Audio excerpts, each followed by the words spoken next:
Some stories find you when you need them most. This one came to me on a quiet evening, the kind where the porch swing creaks and the coffee grows cold because your mind has wandered somewhere far away. It is a story about a young woman who learned that freedom is not given, it is chosen. About a man who had nothing but his word and found that was enough. About the small kindnesses that save us when we cannot save ourselves. I wrote it for those of you who remember when a handshake meant something, when neighbors showed up without being asked, when love was built slowly, like a house, board by board. If you have ever felt invisible, or wondered if anyone truly sees you, this story is for you. Pull up a chair, folks. Let me tell you about Pearl Dawson. Well now, Pearl ran that broken-toothed comb through her hair one last time. The stable behind the auction yard smelled of old hay and horse sweat, that thick animal smell that gets into your clothes and stays there. Dust floated in the slant of afternoon light coming through the cracked boards. Outside, she could hear them gathering, boots scraping on hard-packed dirt. Laughter, the rough kind men make when they reckon nobody important is listening. The clink of coin against coin. 27. She had counted the voices. 27 men, maybe more, waiting for Silas Murdoch to call her name. She set the comb down on the rail and looked at her hands. Steady. That was something. 4 years of this, and her hands had learned to lie even when her heart had not. The stable door scraped open. A shaft of light cut across the dirt floor. Time, Silas said. He did not look at her face. He never did. His eyes went to her dress, the calico she had washed so many times. It had gone thin at the elbows, and then to her shoes, checking that she had cleaned the mud off. Don't make trouble today, girl. Briggs is here. Pearl's stomach turned over like a stone in a creek. Harlan Briggs, the biggest rancher in 3 counties, the man who had owned her last autumn, for 6 weeks, until he grew bored and sent her back like a horse that would not take the bit. She followed Silas out into the light. The auction yard at Copper Creek was nothing more than a clearing between the feed store and the blacksmith's shed. You could smell the coal smoke from Jensen's forge, mixed with tobacco spit and the sharp bite of whiskey from the bottles passing hand to hand. A wooden platform stood at one end, built from old barn boards, worn smooth by years of feet and hooves and whatever else had been sold there. Pearl climbed the 3 steps without looking down. She knew how many there were. She had counted them the first time, when she was 17, when her uncle's hand had shoved her forward and her knees had buckled on the 2nd step. She did not buckle now. The crowd spread out before her like a field of dust-colored hats. Some men stood with arms crossed, chewing tobacco, watching her the way they might watch a mare at market. Others leaned against the fence posts, spitting brown juice into the dirt. A few sat on upturned crates, passing a bottle of rot gut back and forth. All of them were looking at her. No, not at her. Through her, past her, at the shape of her hips, the length of her arms, the way her dress hung. They were measuring her the way they measured livestock. Pearl lifted her chin and stared straight ahead, over their heads, at the line of hills turning gold in the late sun. Gentlemen, Silas stepped up beside her, his voice carrying that false cheer she had learned to hate. You know what we got here? Fine stock, familiar stock. Some of you boys already know the quality. A whistle from the back. Someone laughed an ugly sound. Pearl did not move, did not blink. She counted heartbeats instead. 1, 2, 3. Let's start the bidding at, well now. A voice cut through the noise. Harlan Briggs pushed to the front of the crowd, his silver watch chain catching the light. He was a big man, broad in the shoulders, with a smile that never quite reached his eyes. The smell of expensive tobacco and bay rum cologne drifted up from him. No need to rush, Silas. Let a man look at what he's buying. He walked a slow circle around the platform, studying Pearl the way he might study a horse at market. She felt his gaze on her ankles, her waist, her throat. "Turn around, sweetheart," he said. Pearl did not move. The silence stretched. A fly buzzed somewhere near her ear. Someone coughed. Harlan's smile flickered. "I said turn." "I heard you." The words were out before she could stop them. Flat. Quiet. But every man in the yard heard. Harlan's eyes narrowed. Silas made a small, strangled sound. And then, from the back of the crowd, Pearl heard something unexpected. A man's voice, low and rough, almost too quiet to catch. Well, that's something. She looked. He stood apart from the others, leaning against the far fence with his arms loose at his sides. His hat was old, the brim bent and stained with years of sweat. His shirt had been mended more than once. She could see the uneven stitches from here. No gun belt, no silver, nothing to mark him as anything more than a drifter passing through. But he was watching her, not her body, her face. For one heartbeat, their eyes met. Then Harlan laughed a hard, sharp sound, and the moment broke. "Spirited," he said, loud enough for everyone to hear. "I like that. Makes it more interesting." He turned to Silas. "Start the bidding. I've got places to be." Pearl's hands curled into fists at her sides. Her nails bit into her palms hard enough to leave marks. She could feel it coming, the numbers, the voices, the weight of being sold again, the same as every time before. Unless... The thought rose from somewhere deep and desperate, a wild thought, a dangerous one.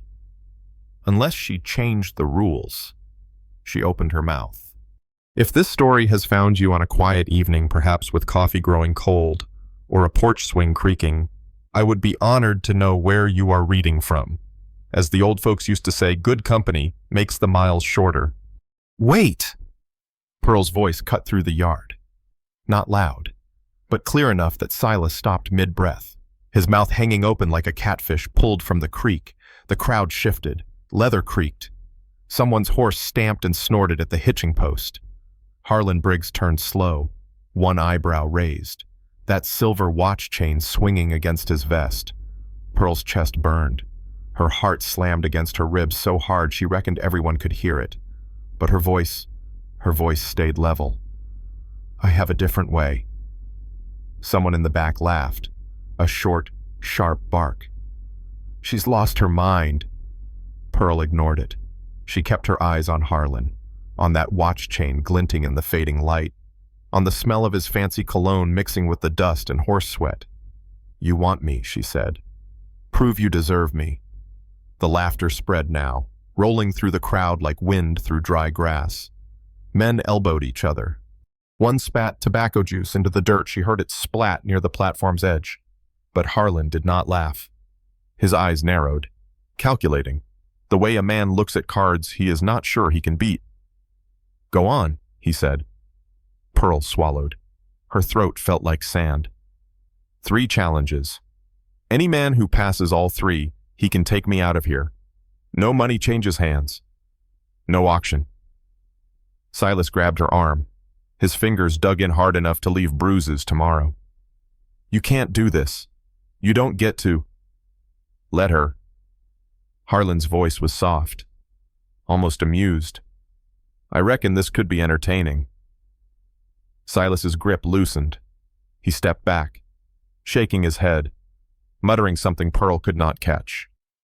The crowd had gone quiet now, waiting. The smell of tobacco and sweat hung thick in the cooling air. "What kind of challenges?" someone called out. Pearl lifted her chin. "First, break a horse that hasn't been broken. Second, tie a bowling knot in complete darkness. Third," she paused. "Answer one question." "My question." More murmurs. A few men drifted away, shaking their heads, boots scuffing through the dirt. But most stayed. 26 of them stepped forward to put their names in Silas's ledger, that worn leather book he carried everywhere. Pearl watched them sign. Ranchers with soft hands who paid other folks to do their work. Farmhands with sun-cracked skins smelling of hay and honest labor. cowboys reeking of whiskey and old leather, and then loss movement at the edge of the yard. The man in the worn hat pushed off from the fence. He walked slow, unhurried, like he had nowhere particular to be, and all the time in the world to get there. When he reached Silas, he did not speak, just nodded once and took the pencil. Pearl watched him write his name. His hand was steady. His face showed nothing. He looked up. Their eyes met again just for a breath. Then he walked back to the fence and leaned against it, arms crossed, waiting. 27 men. 27 chances for this whole thing to go wrong. But only one of them had not looked at her body first. They brought the Mustang out at dawn. Pearl stood at the edge of the corral, her fingers wrapped around the rough wooden rail, splinters pressing into her palms. The horse was a young stallion, coat the color of wet clay, eyes rolling white at the edges. He had never worn a saddle, never felt a man's weight on his back. The muscles in his flanks twitched and rippled as Silas's men pushed him into the ring, and the smell of him wild and sharp. Like creek water and fear drifted across the morning air. The first challenger climbed over the fence, a farmhand named Dawes. Thick through the shoulders, confident in the way men are when they have never truly been tested. He grabbed the rope and pulled himself onto the horse's back. The Mustang exploded. Dawes hit the dirt in 3 seconds flat. He lay there, coughing dust, while the crowd hooted and slapped their thighs. Pearl watched him spit brown and push himself up. His pride hurt worse than his backside. The second man lasted 5 seconds. The third made it to 7 before the horse threw him into the fence rails. Pearl heard the crack of wood, the grunt of air leaving lungs, the laughter of men who reckoned they could do better. One by one, they tried. One by one, they fell. The sun climbed higher. Sweat darkened the backs of shirts, and the smell of horse and dust and bruised pride hung thick in the morning air. A fly buzzed near Pearl's ear. She did not swat it away. She counted. 14 men down. 14 men who had looked at her like property, now picking themselves up from the dirt, limping away with nothing but sore ribs and wounded vanity. Harlan Briggs went 15th. He was smarter than the others. Pearl had to give him that. He let the horse tire itself first, circling the corral until the Mustang's sides heaved and foam flecked his muzzle. Then he mounted, smooth and controlled, and held on through 8 bucks, 9, 10. When he finally slid off, the horse was still standing, but so was he. The crowd cheered. Men whistled and stamped their boots. Pearl's stomach turned to stone. 3 others made it through. The Garrett brothers from the valley, big men with rough hands who smelled of cattle and sweat, and the man in the worn hat. He had mounted the horse without fanfare, without showmanship, just climbed on, settled his weight, and rode out the storm like he had done it 1,000 times before.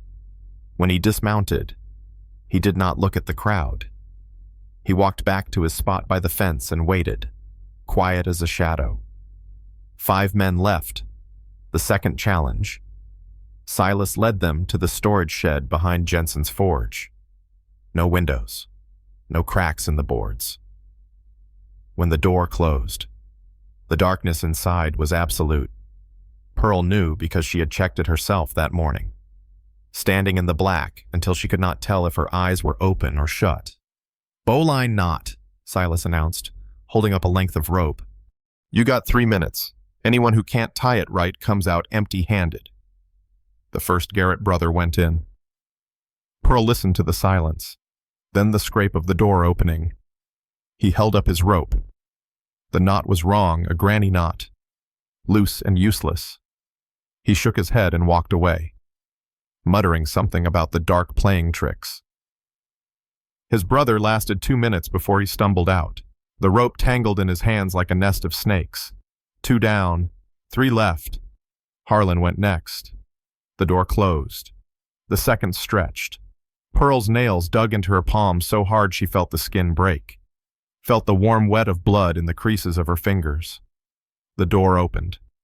Harlan stepped out into the light. smiling that smile that never reached his eyes. The bowline was perfect in his hands, tight, clean, the kind of knot a sailor or a real working man would tie. He held it up for the crowd to see, then tossed it at Pearl's feet. "Your turn to sweat, sweetheart," he said. The man in the worn hat went last. The door closed behind him. 1 minute passed. 2. Pearl found herself holding her breath, counting heartbeats, listening to the creak of the shed boards in the wind. The door opened. He walked out holding the rope. The knot was tight, clean, the loop sized exactly right. He did not show it to the crowd. He handed it to Silas without a word and walked back to wait. 4 men had started the morning. 2 remained. Pearl climbed back onto the platform. Her legs felt hollow, like they might fold beneath her at any moment. But she stood straight. She had come this far. She would not buckle now. Harlan stepped forward first. He planted his boots wide, thumbs hooked in his belt, that silver watch chain catching the afternoon light. "Ask your question, darling." Pearl looked at him, at the watch chain, at the hands that had touched her without asking, at the eyes that had never once looked at her face when they could look elsewhere instead. "What is my name?" The smile froze. Harlan's mouth opened, closed, his brow furrowed, and she watched him search, watched his eyes flick to the side. Trying to remember, trying to pull something from the months he had kept her in his house, the weeks she had served his meals, the nights she had lain awake listening to his boots in the hallway. Nothing. He did not know. "The brown-haired girl," he said finally. "From the auction." Pearl shook her head. "Wrong." A murmur rippled through the crowd. Harlan's face darkened. He stepped forward, finger raised. "Now wait just a minute. You had your chance. Mr. Briggs." The voice came from the side of the platform. The man in the worn hat had not moved from his spot. He spoke quietly, but something in his tone made Harlan stop cold. "Rules are rules," the man said. "You agreed to them yourself." Harlan's jaw worked. For a moment, Pearl reckoned he might swing, but too many eyes were watching, too many witnesses. He spat into the dirt and stalked away, shoving through the crowd like a bull through a fence. Pearl turned to the last man standing. He climbed the platform steps slowly. His boots were cracked at the soles. Up close, she could see the lines around his eyes, the gray threading through his hair at the temples. He was older than she had thought, tired in a way that had nothing to do with sleep. He stopped in front of her, waiting. Pearl's throat tightened. This was it. The last chance. If he knew her name, if somehow he had heard it, remembered it, then she had only traded one cage for another. "Same question," she said. Her voice cracked on the second word. "What is my name?" The man looked at her, not at her dress, not at her body, at her face. He was silent for a long moment.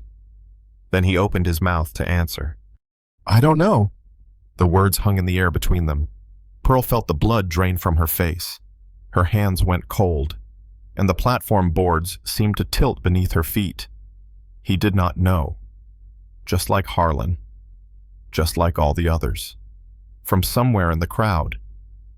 She heard Harlan's laugh, sharp and triumphant, cutting through the silence like a knife through butter. There it is. The drifter doesn't know either. This whole circus was for nothing. Pearl's vision blurred. 4 years. 4 years of being passed from hand to hand like a worn coin. And she had thought she had actually believed that this time might be different, that her desperate gamble might work. She had been a fool. But the man in the worn hat was still talking. "I don't know your name," he said. His voice was low, rough at the edges, like he did not use it often. "Never heard it. Never asked." Pearl stared at him, Her throat had closed up tight. She could not speak. He held her gaze. "But I know what you're not." The crowd had gone quiet again. Even Harlan stopped laughing. The only sound was the stamp of a horse at the hitching post and the distant clang of Jensen's hammer at the forge. "You're not something to be bought," the man said. "Not a prize? Not property?" Pearl's breath caught. Her chest felt too tight, like someone had wrapped rope around her ribs and pulled hard. The man turned to Silas. The auctioneer stood frozen at the edge of the platform, his ledger clutched against his chest like a shield, his face gone pale as milk. "If I win," the man said, "she walks out of here, free, no money, no papers, no one touches her." Silas sputtered. His face had gone from pale to the color of old brick. That wasn't the agreement." "Yes, it was." Pearl's own voice surprised her. It came out steadier than she felt, cutting through the noise like a blade through cloth. "I said whoever wins can take me out of here," she continued. "I didn't say how—" Silas opened his mouth to argue, but the words died in his throat. He looked around at the crowd, at the 27 men who had heard Pearl announce the rules that morning, who had signed their names in his worn leather ledger, who had watched and waited and witnessed every single moment. He could not change the terms now, not in front of all of them. "This is ridiculous." Harlan shoved through the crowd, his boots hitting the ground hard with each step. His face had darkened from red to something closer to purple, and the smell of his bay rum cologne mixed with the sour scent of anger sweat. "I've been doing business with you for 8 years, Silas. You're going to let some no-name drifter make a fool of us all." The man in the worn hat did not turn around. He kept his eyes on Silas, steady and calm. "The rules were clear," he said. "She set them. I followed them. I won." Harlan grabbed Silas's arm. His fingers dug into the cloth hard enough to wrinkle it. "I'll double my bid. Triple it. Whatever it takes." "There is no bid." Pearl stepped forward. Her legs felt strange light, unsteady, like she was walking on water instead of solid wood. "You lost, Mr. Briggs. You had your chance." Harlan's eyes snapped to her. For a moment, something ugly flickered across his face, the kind of look Pearl had learned to fear in the quiet hours of the night, in the rooms where no one else could see. His hand twitched toward his belt. "Careful." The man in the worn hat had not moved, had not raised his voice. But something in his tone made Harlan freeze like a rabbit that had spotted a hawk. "Lot of witnesses here." Harlan's jaw clenched so tight Pearl could see the muscles jump beneath his skin. His eyes moved from the drifter to Pearl to the crowd and back again. Calculating, measuring. The silver watch chain swung gently against his vest. Then he stepped back. "This isn't over," he said. The words came out flat, cold as creek water in January. He pointed at Pearl, his finger steady but his hand trembling with rage. "You belong to someone. Always have. Always will. And when this circus leaves town, you'll still be here, waiting." He turned and walked away. The crowd parted for him, silent, watching. His boots kicked up small clouds of dust with each step. He did not look back. Pearl realized she had stopped breathing. She let the air out slowly, carefully, feeling it shudder through her chest. The platform creaked. She turned. The man in the worn hat was looking at her, not waiting for thanks, not expecting anything, just looking, the way you might look at a wild bird that had finally stopped flying from branch to branch. "Well now," Silas said. His voice was small, defeated. He was staring at his ledger like it had personally betrayed him. I reckon she can go." Pearl waited for someone to argue, for another man to step forward, to claim some right she had not anticipated. But the crowd was already breaking apart. Men wandered toward the saloon, toward the livery stable, toward wherever men go when a spectacle has ended and there is nothing left to see. She was alone on the platform with the stranger. "I don't know your name either," she said. He nodded, slow and easy. Levi. Levi Brooks. Pearl. The word felt strange in her mouth, heavy, like she was speaking a language she had almost forgotten. Pearl Dawson. That's who I am. He did not offer his hand, did not step closer. He just stood there, at the edge of the platform, his shadow stretching long across the boards as the sun sank toward the hills. You have somewhere to go, he asked. Pearl thought about it, about the rooming house where Silas kept her between auctions. That narrow room that smelled of mildew and old sweat, about the thin bed and the door that locked from the outside, about the 4 walls that had held her for 4 years. No, she said. Levi nodded again, like this was the answer he expected.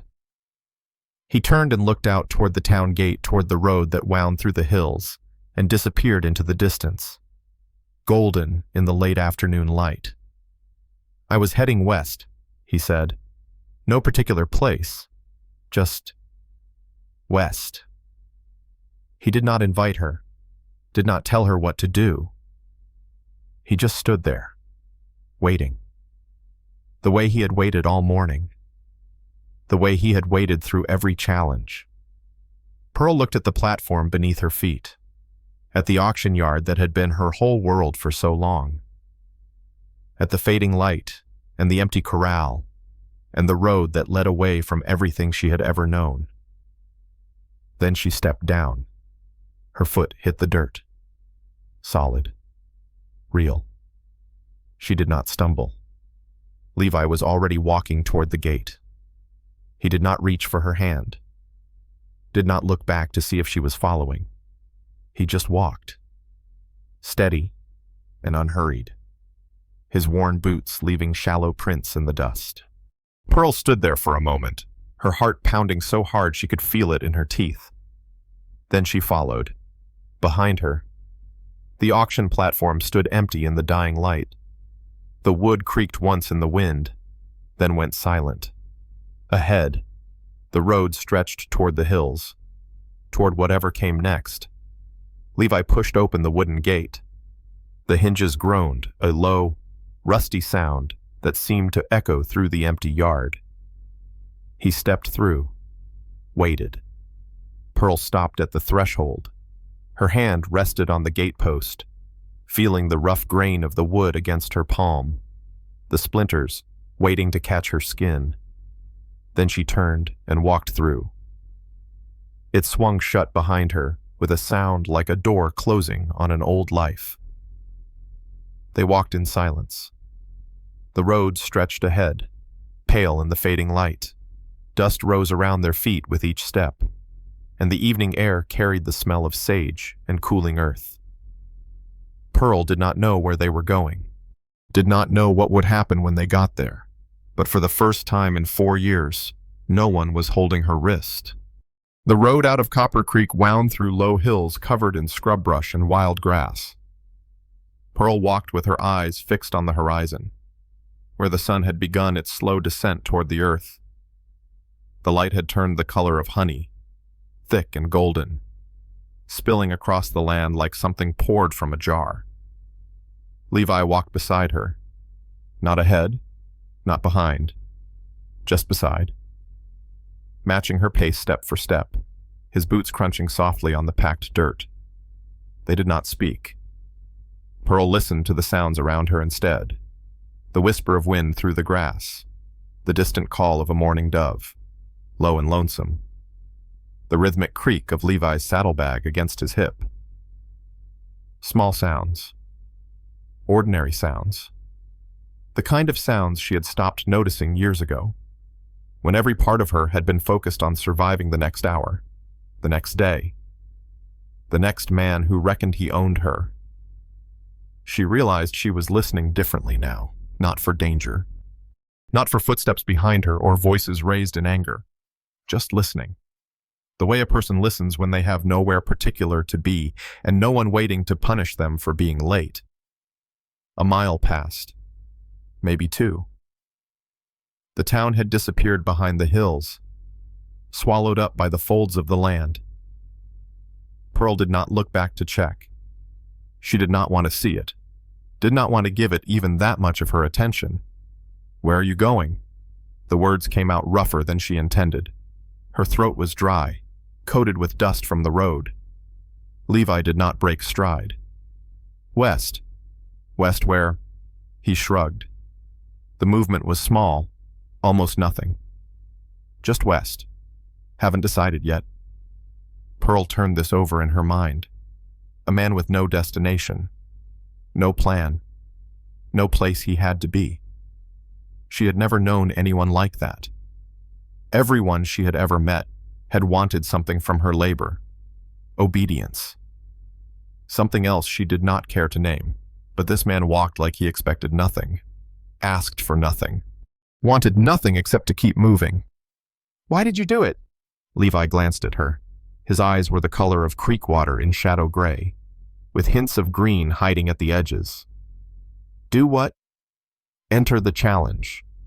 You didn't know me, didn't have any reason to care what happened." He was quiet for a long stretch. Their footsteps fell into rhythm with each other. Left, right, left, right. The soft thud of boots on earth. A jackrabbit bolted across the road ahead, its white tail flashing before it disappeared into the brush. "Seemed like the right thing," he said finally. Pearl waited for more. An explanation. A justification. Something that would make sense of what he had done. But Levi just kept walking, his face turned toward the road ahead, and she understood that was all the answer she was going to get. The sun dropped lower. The shadows of the hills stretched long across the ground, reaching toward them like dark fingers. Pearl's legs had begun to ache, a dull throb in her calves, a tightness in her hips that made each step harder than the last. She was not used to walking this far. The auction yard had been her whole world for so long that her body had forgotten how to move through open space. Levi stopped. Pearl nearly walked into him. She caught herself at the last moment, her hand brushing against his sleeve before she pulled it back. "There." He pointed toward a cluster of rocks near the side of the road. A thin trickle of water ran between them, catching the last of the daylight, making it sparkle like scattered coins. "We should rest. Drink." He walked to the rocks and crouched beside the water. Pearl watched him cup his hands, bring them to his mouth. "Drink." The water ran down his chin and dripped onto his shirt, darkening the worn fabric. He did not seem to notice or care. She approached slowly. The ground near the stream was soft, dark with moisture, and the smell of it rose up to meet her clean and cold, with a faint mineral sharpness beneath. She knelt at the edge and looked down. Her reflection looked back at her. Pearl stared. She had not seen her own face in months. The rooming house where Silas kept her had no mirrors. Nothing that could be broken and used as a weapon.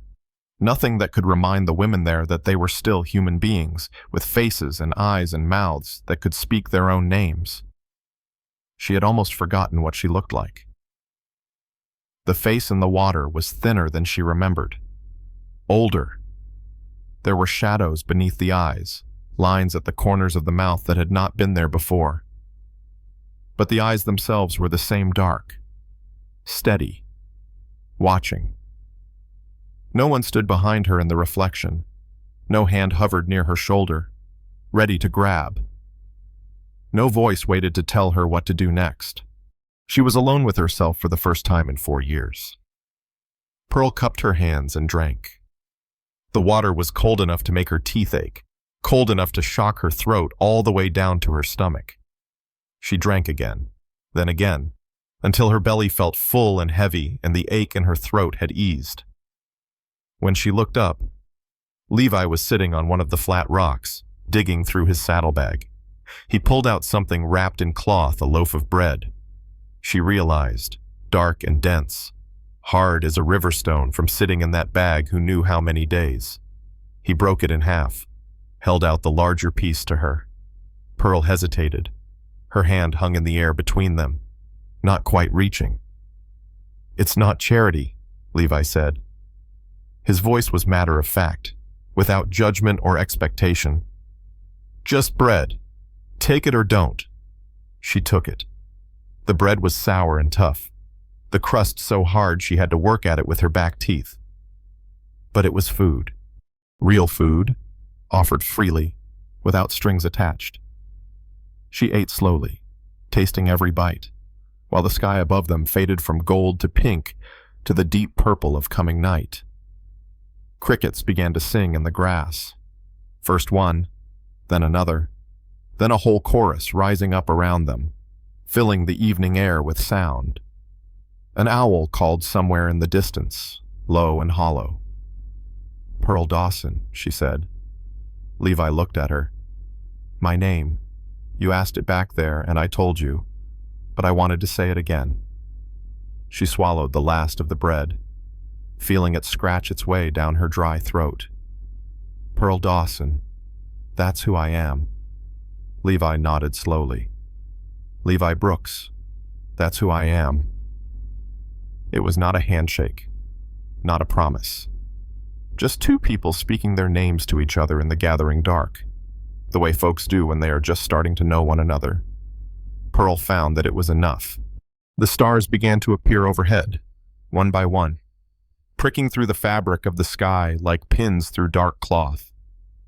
Pearl lay back on the flat rock and watched them emerge. She could not remember the last time she had looked at the stars. In the rooming house. The windows faced a narrow alley filled with nothing but shadows. In the places before that, she had learned not to look up. Looking up meant hoping, and hoping meant pain. But here, on this rock beside this stream with this stranger who had asked nothing of her, she let herself look. There's a woman, Levi said. His voice was soft, almost lost beneath the sound of the crickets and the trickle of water over stone. About 10 miles west of here, a widow lives alone on a small spread at the base of the mountains. She might let us stay the night, if we ask kindly. Pearl turned her head. Levi was still sitting upright, his eyes on the road ahead, his face unreadable in the fading light. You know her, knew her husband, long time ago, before the war. Pearl thought about what that meant, about what it would be like to walk into a stranger's home, to ask for shelter, to trust that the door would not lock behind her from the outside. And if she says no, Levi was quiet for a moment. When he spoke, his voice was even softer than before. Then we keep walking. Pearl sat up. The night air had grown cold, raising gooseflesh along her arms. In the distance, beyond the dark shapes of the hills, a single light flickered yellow and small, like a fallen star caught between the earth and the sky. Someone was out there, waiting.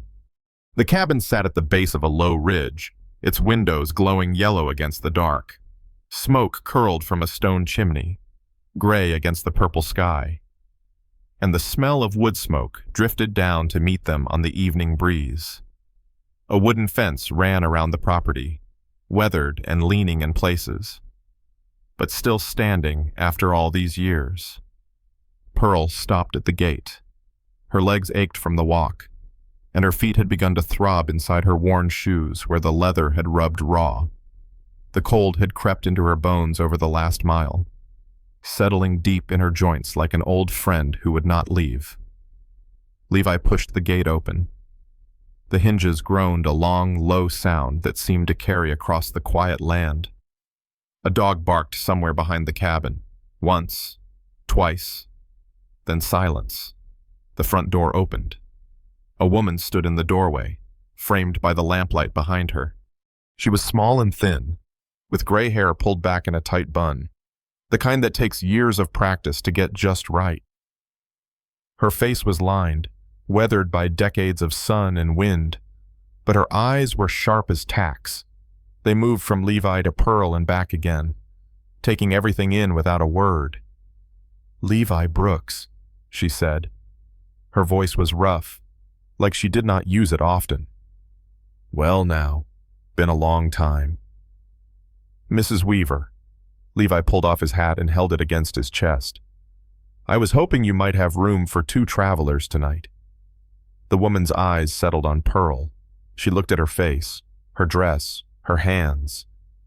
Pearl felt the weight of that gaze like a physical thing, pressing against her skin. She waited for the questions. Where are you from? What happened to you? Why are you traveling with a man you barely know? But Martha Weaver did not ask. Come in, she said. Rain's coming. I can smell it. Pearl looked up. The sky was clear, filled with stars, not a cloud in sight. But the old woman had already turned and walked back inside, and Levi was moving toward the door, so Pearl followed.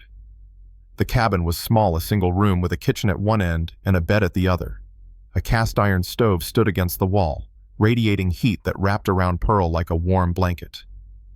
The smell hit her first, wood smoke and something savory bubbling on the stove, rich with onions and salt pork and beans that had been simmering for hours. Her stomach clenched tight, and her mouth watered so sudden it almost hurt. A table sat in the center of the room, rough-hewn from pine, scarred by years of use. 3 chairs surrounded it, mismatched, different heights, worn smooth in the seats where countless folks had sat before. On the wall above the stove, a small photograph hung in a hand-carved frame. A man and a woman, young, standing stiff and formal in their wedding clothes. Martha moved to the stove. She lifted the lid of a pot and stirred, the scrape of wooden spoon against iron filling the silence. Sit, she said. Pearl sat. The chair creaked beneath her weight. She placed her hands on the table, palms down, and realized they were trembling. Levi remained standing near the door. I noticed your fence is down on the east side. I can fix it come morning, if you'll let me. Martha did not turn around. Suit yourself. Ain't nobody's business but yours how you spend your time. She ladled soup into a bowl, brown and thick, steam rising from it, carrying the smell of beans and bacon fat and something green that might have been wild onion. She set it in front of Pearl. Then she bowed her head. Lord, we thank you for this food and for bringing these travelers safe to our door. Bless this meal and those who share it. Amen. Pearl bowed her head too, the words washing over her like water from a creek she had almost forgotten existed. Amen, Levi said from near the door. Martha looked up. Well, eat, child. It'll go cold. And cold soup ain't worth the pot it sits in. Pearl picked up the spoon. Her hand shook. She brought it to her lips and tasted. The soup was simple. Beans, salt, a little fat for flavor, onions soft from cooking. But it was hot, and it was real. And no one had told her she had to earn it first. No one had asked what she would give in return. She ate. Slowly at first, letting the warmth spread through her chest, then faster, spooning the soup into her mouth until the bowl was empty, and she was scraping the bottom with the edge of her spoon like a child who had forgotten her manners. When she looked up, Martha was watching her. The old woman's face showed nothing. No pity, no judgment, no curiosity, just the patient, steady gaze of someone who had seen enough of the world to know when not to ask questions. There's cornbread on the counter, Martha said. Help yourself. And there's more soup in the pot. Pearl stood. Her legs felt unsteady, like they might fold beneath her at any moment. She walked to the counter and found the cornbread a flat, golden square wrapped in cloth, still warm from the oven. She broke off a piece and ate it standing there, the crumbs falling onto her dress, behind her. She heard the scrape of chairs, the clink of bowls. Levi was eating now too, silent and methodical, the way a man eats when he has learned not to waste a single bite. Martha poured coffee from a tin pot, black and bitter, the smell of it sharp and familiar in the warm air. Pearl looked around the cabin, at the quilt folded on the bed, its patches of red and blue faded but still bright, the stitches small and even from years of careful hands. At the rocking chair in the corner, the wood worn smooth where hands had gripped the armrests through long evenings. At the Bible on the shelf, its spine cracked and soft from years of handling. A ribbon marking someone's place. This was a home. A real home, with real things, lived in by a real person who had loved and lost and kept on living anyway. Pearl had almost forgotten what that looked like. "The outhouse is behind the cabin," Martha said. She had not sat down. She stood by the stove, her arms crossed, watching them eat with something that might have been satisfaction. "There's a pump by the horse shed if you need water. Levi, you can sleep in the barn. There's hay enough, and it's dry." She turned to Pearl. Her eyes were steady, unreadable. "You'll sleep here, in the bed." Pearl's throat tightened. "I can't take your bed, ma'am. It wouldn't be right." "Hush now. Wasn't asking your opinion." Martha moved toward the door. "I'll be in the barn too. Got a cot out there I use when the mares are foaling. It'll do fine." She pulled a shawl from a hook by the door and wrapped it around her thin shoulders. Then she looked at Pearl one more time, a long, measuring look that seemed to see everything Pearl was trying to hide. "Door locks from the inside," Martha said. "Use it if you want. Ain't nobody gonna think less of you for it." Then she was gone. The door closed behind her with a soft click. Pearl stood in the center of the cabin, alone for the first time since she had left the auction yard. The fire crackled in the stove. The lamp flickered on the table, casting long shadows across the walls. Outside, she could hear the murmur of voices, Martha and Levi talking low, their words lost in the distance. She walked to the bed. The quilt was soft beneath her fingers, the fabric worn thin in places, but still warm, still holding the memory of all the hands that had made it. She sat on the edge of the mattress and felt it give beneath her weight, a real mattress, stuffed with something soft, not the straw pallets she had grown used to in all those other places. The door had a lock, a simple iron bolt, set into the wood at eye level. Pearl stood, walked to the door, slid the bolt into place. The sound of it, that small, metallic click, seemed to echo through the cabin. She stood there for a moment, her hand still on the bolt, feeling the cold iron beneath her palm. Then she walked back to the bed, lay down, and pulled the quilt up to her chin. The fabric smelled of lavender and wood smoke and something else she could not name. The warmth of it wrapped around her, soft and close, settling against her skin like a promise. The ceiling above her was low, the wooden beams dark with age and smoke.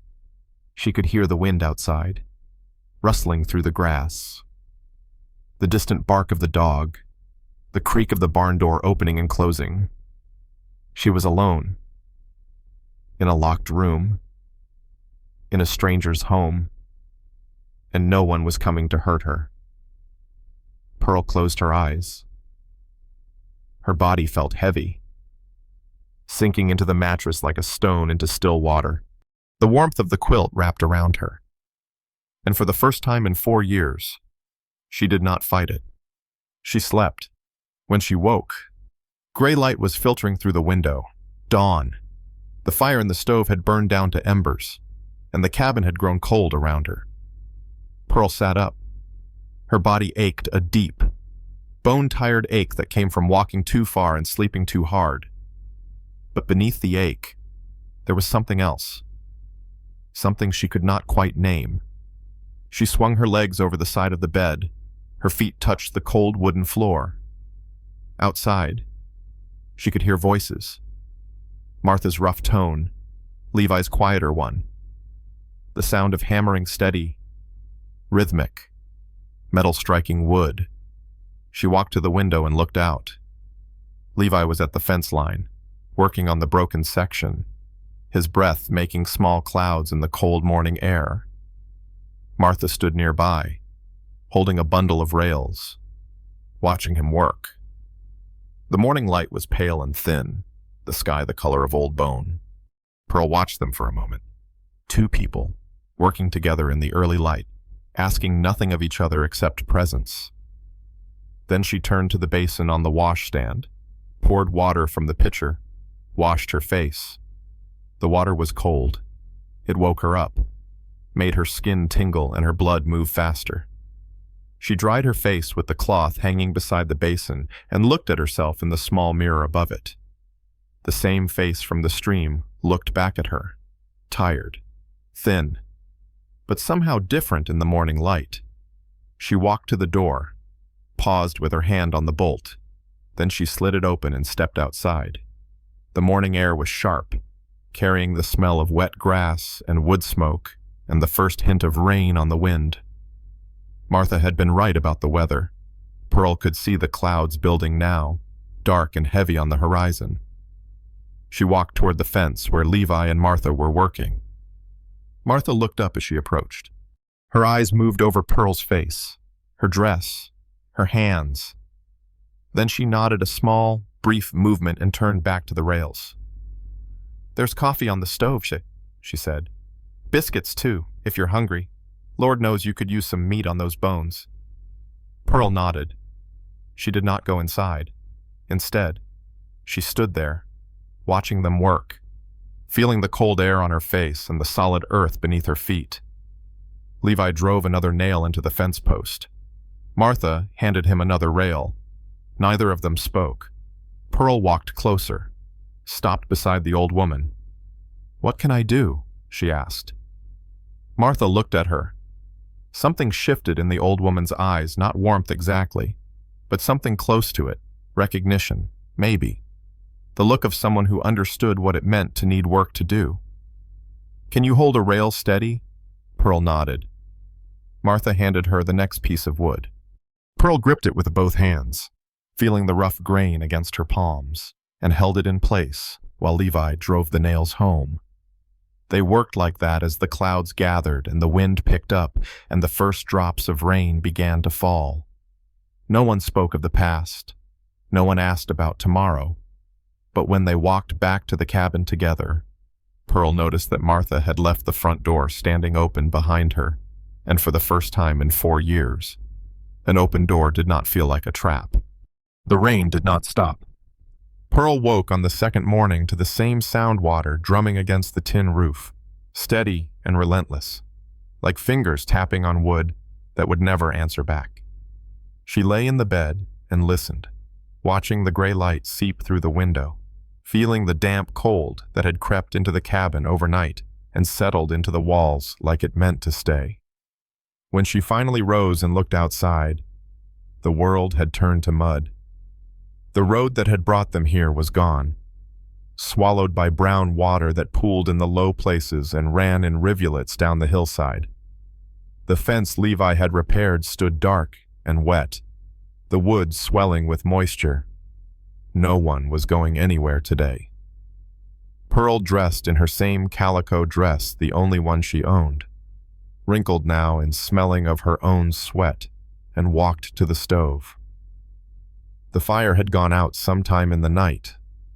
She stood there, staring at the cold ashes, trying to remember how to start one. Her mother had taught her once, a lifetime ago, but the memory was gone, buried under 4 years of other hands doing everything for her, other hands that expected payment in return. The door opened. Martha came in, water dripping from her shawl, her boots leaving muddy prints on the floor. "Fire's out," Pearl said. The words came out flat, stupid. Of course the fire was out. Anyone with eyes could see that. Martha said nothing. She moved past Pearl, took the poker from its hook, and began clearing the ashes. Her hands moved with the ease of long practice scraping, arranging, striking the match. Within minutes, flames were licking at the kindling, and the smell of wood smoke began to fill the cabin again. Pearl stood and watched, useless. She could not even start a fire. "Fetch water from the pump," Martha said. She did not look up. Buckets by the door. Pearl took the bucket and walked outside. The rain hit her face immediately, cold and sharp as needles. She lowered her head and made her way toward the horse shed, where the pump stood under a small overhang that offered little protection from the sideways rain. The ground was slick with mud thick, red-brown mud that sucked at her shoes with every step. Her feet slipped and caught, slipped and caught. She gripped the bucket handle tighter, focused on the pump ahead, on the simple task of getting water like any ordinary person could do. She was halfway there when her foot caught on something buried in the muck, a root, a stone. She never knew which. Her ankle twisted. The bucket flew from her hand, clanging against a fence post. She pitched forward, arms windmilling, and landed face first in the mud. The impact knocked the breath from her lungs. Mud filled her mouth, her nose, her eyes, cold and gritty and tasting of earth and animal waste. She pushed herself up, gasping, and felt the muck sliding down her face, her neck, soaking through her dress until the wet weight of it pressed against her skin. She knelt there in the rain, covered head to foot in filth, and began to make a sound. It was not laughter. It was something broken, something ugly, a noise that tore itself from her throat and dissolved into the rain. She knelt in the mud and made that sound, and she could not stop, because this was what she was. This was all she had ever been. A thing that fell down, a thing that got dirty, a thing that men bought and sold and threw away when they were finished. She had thought leaving the auction yard would change something. She had thought walking through that gate would make her different, make her new. But here she was, on her hands and knees in the mud like an animal, covered in filth, unable to do even the simplest task without failing. A hand appeared in front of her face. Pearl looked up. Rain ran into her eyes, blurring her vision. Levi stood there, water dripping from the brim of his hat, his expression unreadable. He did not speak. He just held out his hand and waited. Pearl stared at it, at the calluses on his palm, the dirt under his fingernails, the old scars on his knuckles from work and weather and years of hard living. A hand that had known labor, a hand that was not reaching to grab or take or demand. She reached up and took it. He pulled her to her feet. Mud dripped from her dress, her hair, her face. She stood there, swaying slightly, waiting for him to say something, to laugh, to look away in disgust the way anyone would look at a woman who could not even walk across a yard without falling on her face. He did neither. "Bucket's over there," he said, nodding toward where it had landed against the fence. Then he turned and walked back toward the barn. Pearl stood in the rain for a long moment, mud running off her in brown streams. Then she picked up the bucket, filled it at the pump with hands that shook so bad the water sloshed over the rim, and carried it back to the cabin. Martha took one look at her and pointed to the corner near the stove. "Strip, I'll heat water for a bath." Pearl opened her mouth to protest, but what was there to say? She was soaked, filthy, shivering so hard her teeth clicked together. She did what she was told. She stood in the corner and peeled off her dress, her undergarments, everything. The wet cloth stuck to her skin and made sucking sounds as she pulled it away. Martha did not watch. She busied herself with kettles in the old tin washtub, her back turned, giving Pearl what privacy the small cabin allowed. The bath water was barely warm, but Pearl sank into it anyway. She scrubbed the mud from her skin, her hair, her fingernails. She scrubbed until her skin was raw and red, until the water turned brown and cold around her, until she could not tell the difference between the dirt washing off and the shame that would not leave, no matter how hard she rubbed. When she was done, Martha handed her a worn nightgown, soft flannel, patched at the elbows but clean, and a blanket. Pearl wrapped herself in both and sat by the stove, watching the flames, saying nothing. That night, the nightmare came. She was back on the platform. The crowd was there. All those faces. All those eyes. But this time she was naked completely. Horribly naked, and everyone was laughing. Harlan Briggs stood at the front, pointing at her. His mouth open wide, and she could hear her uncle's voice behind her saying she was worthless, saying no one would want her, saying this was all she was good for. She woke with a scream caught in her throat like a bone. The cabin was dark. The fire had burned low, casting long shadows that moved and shifted on the walls. Rain still hammered the roof, relentless. A knock at the door, soft, hesitant. Pearl sat up, her heart pounding so hard she could feel it in her ears. Yes. The door opened a crack. Martha's face appeared, lit by the candle she carried. She did not ask what was wrong. She did not offer words of comfort or tell Pearl everything would be fine. She simply walked to the stove, poured milk into a small pot, and heated it over the coals. When it was warm, she poured it into a cup and brought it to Pearl. "Drink," she said. "Then sleep." Pearl drank. The milk was sweet, with honey stirred in at the bottom. When the cup was empty, Martha took it, blew out the candle, and left. Pearl lay back down. The darkness pressed in around her, but it was different now, softer, less hungry. She slept. The next day, she told them. Not everything. Not the worst parts. The memories that still made her stomach turn and her hands shake when she let herself remember. But pieces. Enough. She sat at the table, her hands wrapped around a cup of bitter coffee. And she spoke. The words came slowly at first, like water from a pump that has sat unused too long. Rusty and reluctant. I was 15 when my parents died. Fever took them both, 3 days apart. My uncle came for me after, said he'd take care of me, raise me like his own. She made a sound that was not quite a laugh. He sold me 6 months later, to pay his gambling debts. Martha sat in her rocking chair, knitting needles clicking softly, steady as a heartbeat. She did not look up, did not interrupt. 4 years, Pearl said. 7 different men. Some of them were tolerable. She stared into her coffee. Some of them were not. The clicking stopped. Pearl looked up. Levi was leaning against the wall near the door, his arms crossed, his face hidden in shadow. He had not moved since she started talking, had not interrupted or looked away.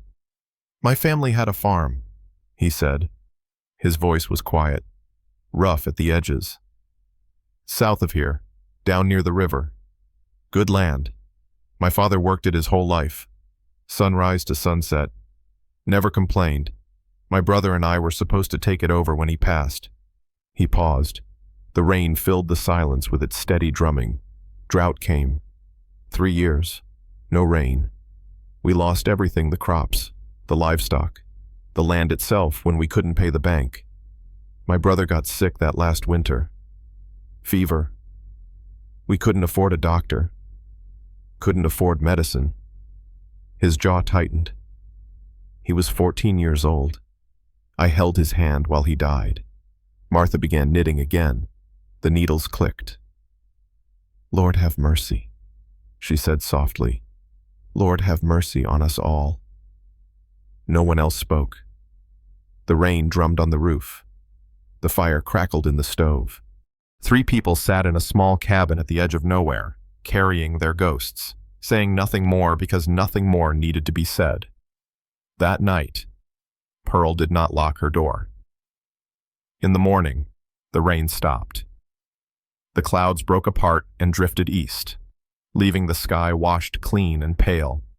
Steam rose from the wet ground as the sun climbed higher, and on the road from Copper Creek, 5 riders appeared on the horizon. Pearl saw them first. She was standing at the window, watching the steam rise from the wet ground as the morning sun burned through the last of the clouds. The road had begun to dry, brown ruts emerging from the mud like old scars that would not heal. And there, at the crest of the hill, 5 dark shapes moved against the pale sky. Her stomach dropped like a stone in a well. "Riders," she said. Her voice came out thin, barely more than a whisper. Martha looked up from the stove where she was stirring the morning oats. Levi set down his coffee cup, the ceramic clicking against the wooden table. Neither of them spoke. The riders came closer. Pearl could see them clearly now, the horses, the hats, the glint of gunmetal at their hips, and at the front, riding a bay stallion with a white blaze on its face. Harlan Briggs. She knew him by the way he sat in the saddle, straight-backed and proud, by the silver watch chain catching the light, by the way his shoulders squared like a man who had never been told no and did not intend to start hearing it now. "Stay inside," Levi said. He pushed back from the table and walked to the door. Pearl did not move. Her feet felt rooted to the floor, her body frozen in place like she had been turned to stone. She watched Levi step out onto the porch, watched him stand there with his hands empty at his sides, and she wanted to scream at him to run, to hide, to do anything except stand there waiting for what was coming. But he did not run. He stood. The riders reached the gate. Harlan held up a hand, and they stopped. The horses stamped and snorted, their breath making small clouds in the cool morning air. Leather creaked. One of the men spat tobacco juice into the mud. "Well now," Harlan said. His voice carried across the yard, clear and confident as a church bell. "Took me a while to find you folks. Roads turned to soup after that rain." He swung down from his horse, boots squelching in the wet ground. "But here we are." Levi said nothing. Harlan walked to the gate. He did not open it. He just stood there, one hand resting on the top rail, looking at the cabin, at the porch, at Levi standing alone. "The game's over, friend. Time to settle up." "There's nothing to settle." Levi's voice was flat, calm as still water. "She won her freedom fair." Harlan laughed. The sound was sharp, ugly, like glass breaking on stone. "Freedom. That's a good one." He turned to his men, who sat their horses in a ragged line behind him. "You hear that? Boys, she won her freedom." The men chuckled, low and mean, the way men do when they reckon they hold all the cards. Harlan turned back. His smile faded like sun going behind a cloud. "Here's how this works. I've been buying and selling in Copper Creek for 15 years. Silas Murdoch answers to me. The sheriff answers to me. Half the ranchers in this county owe me money, or favors, or both." He tilted his head, studying Levi the way a cat studies a mouse. "You think some little stunt at an auction changes anything? It changed everything." The voice came from behind Levi. Pearl had stepped out onto the porch. She did not remember deciding to move, did not remember walking to the door. But here she was, standing in the morning light with her hands shaking at her sides, looking at the man who had once owned her. Harlan's eyes found her. Something flickered in them, surprise, maybe, or annoyance at a plan gone wrong. He had expected her to hide, to cower inside like the scared girl he remembered from his house, the girl who had never once looked him in the eye. "Pearl." He said her name slowly, tasting it like something unfamiliar. "So you do have a name. Never did catch it before. You never asked." The words hung in the air between them. Harlan's jaw tightened, and Pearl saw a muscle jump beneath the skin of his cheek. "Get on the horse, Fee!" he said. "We're going home." Pearl did not move. Harlan's hand dropped to his belt. Not to his gun, not yet, but close enough that everyone could see. A warning, a promise of what might come next. "I won't ask twice." "Then don't ask at all." Martha's voice cut through the tension like a knife through butter. She had come out of the cabin behind Pearl, a shawl wrapped around her thin shoulders, her face set in hard lines that had weathered harder things than Harlan Briggs.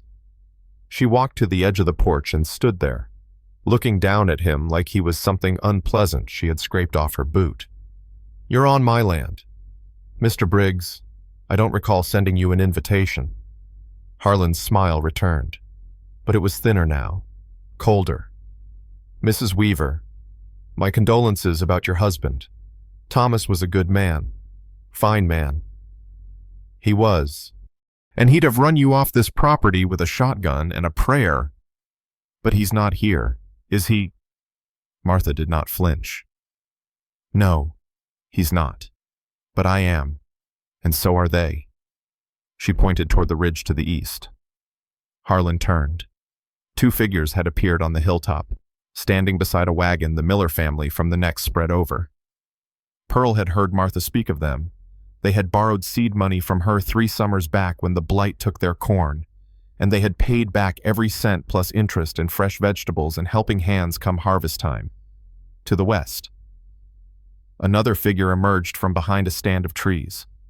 Old Jensen, who raised goats on the rocky land that nobody else wanted. He had come to Thomas Weaver's funeral 5 years past, and sat in the back row, weeping openly, because Thomas had once ridden through a blizzard to bring medicine when Jensen's wife lay dying, and coming up the road from the south. 2 more figures appeared through the morning mist. Young men barely out of boyhood, carrying hoes and rakes like weapons. The Carson boys, whose mother Martha had nursed through a fever 2 winters past, sitting by her bedside for 3 days and nights until the sickness broke. Harlan looked at them, at the people appearing on the hills, the road, the edges of the property like ghosts rising from the land itself. Not many 6, maybe 7 in total. But they were there, watching, waiting, bearing witness. He turned back to Martha. His face had changed. The easy confidence replaced by something harder and more uncertain, calculating new odds. "You think a handful of dirt farmers is going to stop me?"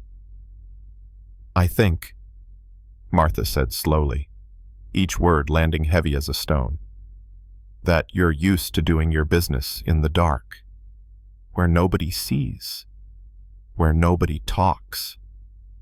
She gestured at the people on the hills. "But we see you now, Mr. Briggs. And we'll remember, and we'll talk. And pretty soon, everybody in 3 counties will know exactly what kind of man you are." Harlan's hand twitched toward his gun. One of his men shifted in his saddle, leather creaking loud in the silence. The moment stretched thin as wire. Then something strange happened. Harlan looked at Pearl, really looked at her, for the first time since he had ridden up. His eyes moved over her face, not her body, not her dress, but her face, the set of her jaw, the steadiness of her gaze even though her hands were trembling, the way she stood on that porch like she had every right to be there. And something in his expression shifted. It was small, so small that nobody else seemed to notice. A flicker behind his eyes, quick as a fish turning in dark water. Not shame exactly, not remorse, but something. The faint, buried recognition of a line he had not realized he was standing on. He thought of his mother. The memory came unbidden, unwanted her face, worn and tired, standing at the window of their old farmhouse back when he was just a boy with dirty feet and patches on his knees. She had died when he was 12, before he learned to be the man he had become. He had not thought of her in years, had trained himself not to think of her, because thinking of her meant remembering the person he used to be, the person she had hoped he would become. What would she see? If she could see him now. Harlan blinked. The moment passed like a cloud shadow crossing the sun. But when he spoke again, his voice had lost its edge. "This isn't over," he said. The words were hard, but something beneath them had cracked and shifted. "You hear me? This isn't finished." "Yes, it is." Pearl's voice was steady now. She stepped forward, past Levi, past Martha, until she stood at the edge of the porch with nothing between her and Harlan Briggs but 10 feet of morning air. "You owned me for 6 weeks," she said. "You never learned my name. You never asked where I came from or what I wanted or who I was before you bought me." She paused, letting the words settle. "I was a person, Mr. Briggs. I still am. And you knew that. Somewhere deep down. You always knew." Harlan stared at her. His mouth opened, then closed. The silver watch chain swung gently against his vest. She was right. He had known. Had always known. Somewhere beneath the excuses and the justifications and the comfortable lies he told himself late at night when sleep would not come, he had known, and he had chosen not to care. The knowing sat in his chest now, heavy and cold as a river stone. He turned away, walked back to his horse, mounted without looking at anyone, without saying another word. "Let's go," he said to his men. One of them, a young rider with a scar on his chin, looked confused. "Boss, we're just leaving after riding all this way." Harlan did not answer. He turned his horse toward the road and kicked it into motion. His men exchanged uncertain glances, then followed, their horses' hooves splashing through the puddles that still dotted the yard. Pearl watched them go, watched Harlan's back grow smaller against the horizon, watched until they crested the hill and disappeared over the other side, and the dust of their passing settled back onto the wet road. Martha put a hand on her shoulder. The touch was light, brief, but warm. "Well now," the old woman said, "I reckon that coffee's gone cold. Best make a fresh pot." She turned and walked back inside. Pearl stood on the porch a moment longer. Levi was watching her with an expression she could not quite read, something between surprise and respect, and something else she did not have a name for. "You didn't need me," he said quietly. Pearl looked at him, at the porch beneath her feet, solid and real, at the cabin behind her, its door standing open, at the people on the hills, already turning back toward their own homes and their own lives. "No," she said. "I reckon I didn't." She walked past him into the cabin, and for the first time in 4 years, she felt like someone who could save herself. The sun rose slow and golden over the ridge. Pearl stood at the window, watching the light spread across the land like honey poured from a jar. The grass was still wet from the rain, each blade catching the morning sun and holding it there, sparkling. Steam rose from the damp earth, thin and pale, drifting toward the sky like prayers going up. Harlan was gone. His men were gone. The road stretched empty toward the horizon, brown and rutted, leading back to a world she no longer belonged to. She turned from the window. Martha was at the stove, stirring oats in the big iron pot, the smell of them thick and warm in the cabin air. Coffee perked on the back burner, sending up little bubbles of steam that smelled like morning itself. "Sit," Martha said without looking up. "Eat before it gets cold." Pearl sat. The chair creaked beneath her weight, familiar now after these few days. She had begun to know which board groaned when you stepped on it, which drawer stuck, which window let in a draft when the wind came from the north. Small things. The kind of things you learn about a place when you start to belong there. Martha set a bowl in front of her. The oats were thick, studded with dried apples from the root cellar, drizzled with honey from the jar on the shelf. Pearl ate slowly, tasting each bite, feeling the warmth spread through her chest and settle there. The door opened. Levi came in, stamping mud from his boots on the threshold, his hat dark with sweat despite the early hour. He had been working since first light. Pearl had heard the hammer blows from her bed, steady and rhythmic, driving nails into wood. "Barn roof's patched," he said. He hung his hat on the hook by the door and sat down at the table, moving with the careful stiffness of a man whose muscles had been working hard. "Should hold through the next storm, Lord willing." Martha nodded. She set a bowl in front of him, then poured coffee for all three of them. The liquid was black and bitter, sending up curls of steam that smelled of comfort and ordinary mornings. They ate in silence. The fire crackled in the stove. Outside, a rooster crowed somewhere in the distance, a thin, reedy sound carried on the morning wind. The dog barked once, then settled. When the bowls were empty, Martha pushed back from the table. She looked at Pearl, then at Levi, her eyes steady and unreadable as creek stones. "I've been thinking," she said. Pearl set down her cup. The ceramic was warm against her palms. "This place is too much for one person. Has been since Thomas passed. God rest his soul." Martha's voice was matter-of-fact, without self-pity or complaint, just stating the truth of things. "I need help. Through the season. At least, maybe longer, if it suits." She paused. The silence stretched, filled only by the pop and hiss of the fire. "You could stay, both of you. If you've a mind to—" Pearl's throat tightened. She looked at Levi. He was staring at his coffee, his face showing nothing, his hands wrapped around the cup like he was holding on to something precious. "I'm not asking for charity," Martha continued. "There's work to be done, fences to mend, fields to clear, animals to tend. I can't pay much in coin, but there's food and shelter and honest labor." She shrugged, a small movement of thin shoulders.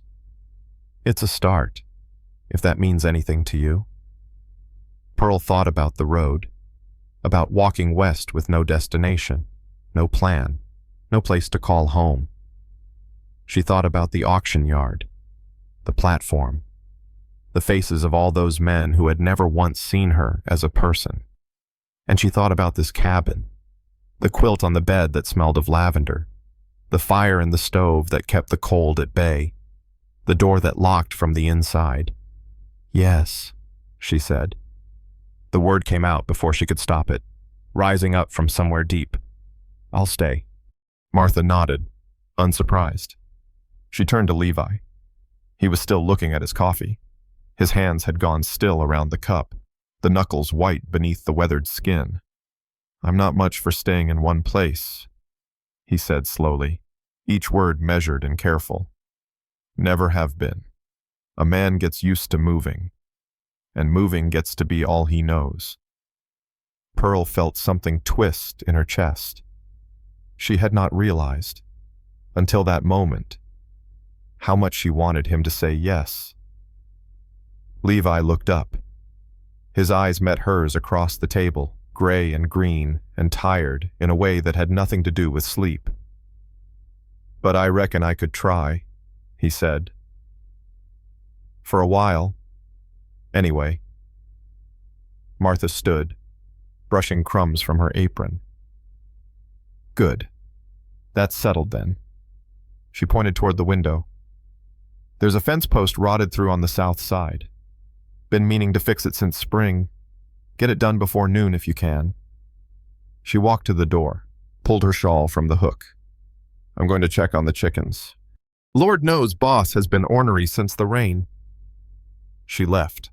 The door swung shut behind her, and Pearl could hear her boots squelching through the mud as she walked toward the coop. Pearl and Levi sat at the table alone. The fire popped. The coffee grew cold between them. "Thank you," Pearl said. Levi shook his head. "Don't thank me. I didn't do much of anything." "You did enough." He looked at her for a long moment, something unreadable moving behind his eyes.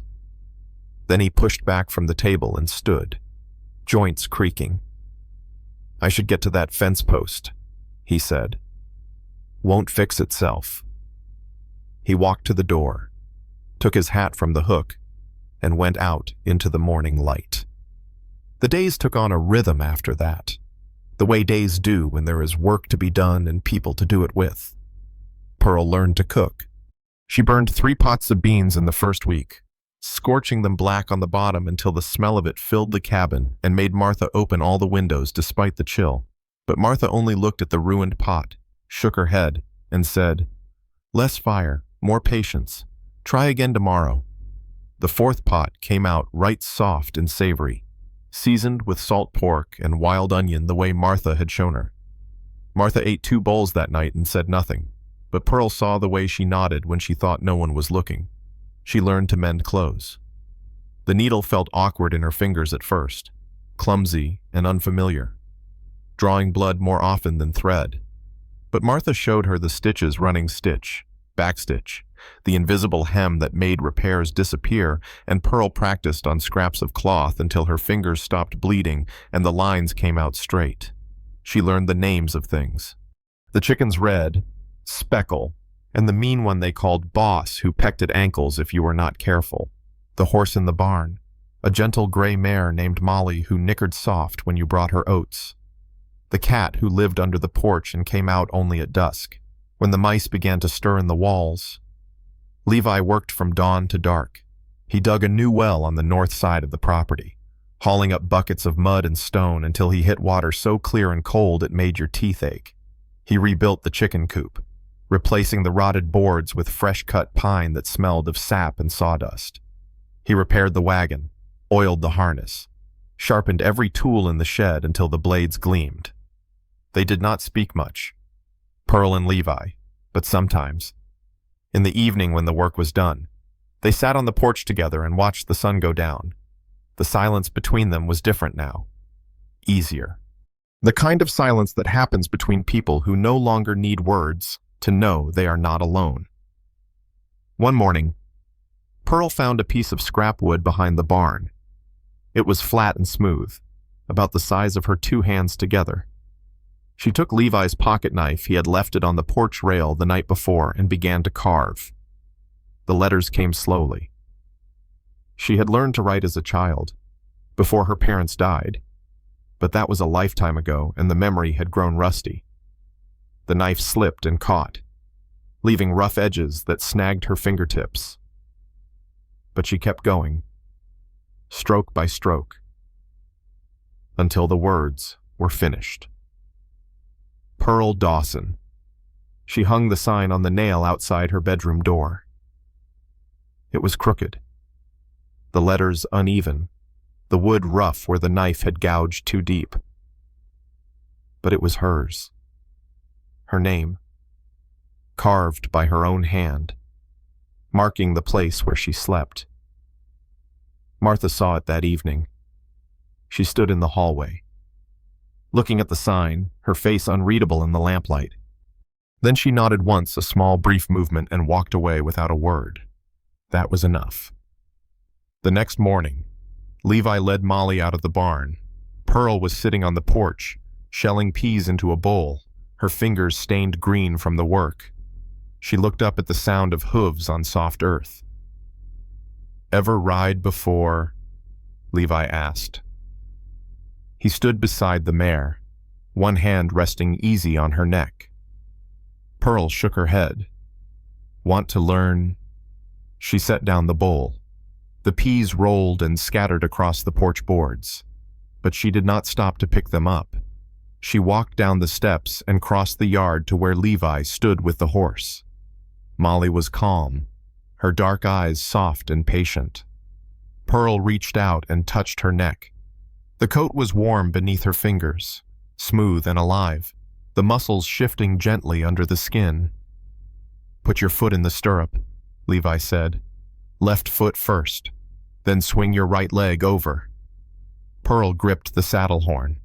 The leather was old but well oiled, supple under her hands, worn smooth by years of use. She lifted her left foot, found the stirrup, and pushed herself up. For a moment, she wobbled. The ground seemed very far away, and the horse shifted beneath her, adjusting to her weight. But Levi was there, his hand near her elbow, ready to catch her if she fell. She did not fall. She settled into the saddle. The horse moved beneath her, warm and solid and real. Pearl's hands found the reins, rough rope, worn soft by countless other hands before hers. "Just walk her," Levi said. "Nice and easy. She knows what to do." Pearl squeezed her legs gently against Molly's sides. The horse stepped forward, one hoof at a time, moving across the yard toward the open field beyond. The grass rose up around them, golden in the morning light, swaying in the breeze that carried the smell of earth and growing things. Pearl could feel the horse moving beneath her, the rhythm of muscle and bone, the steady beat of hooves on soft ground. She did not look back at the cabin, did not look at Levi, still standing by the barn with his hand raised to shade his eyes. She looked ahead, at the field, the hills, the wide blue sky stretching out above her like a promise. Her hands were steady on the reins. Her heart was steady in her chest. Behind her, she heard Levi's voice, quiet and calm across the morning air. "That's it. You've got it." Pearl smiled. The expression felt strange on her face, unfamiliar, almost forgotten, like a language she was only beginning to remember. But it was real.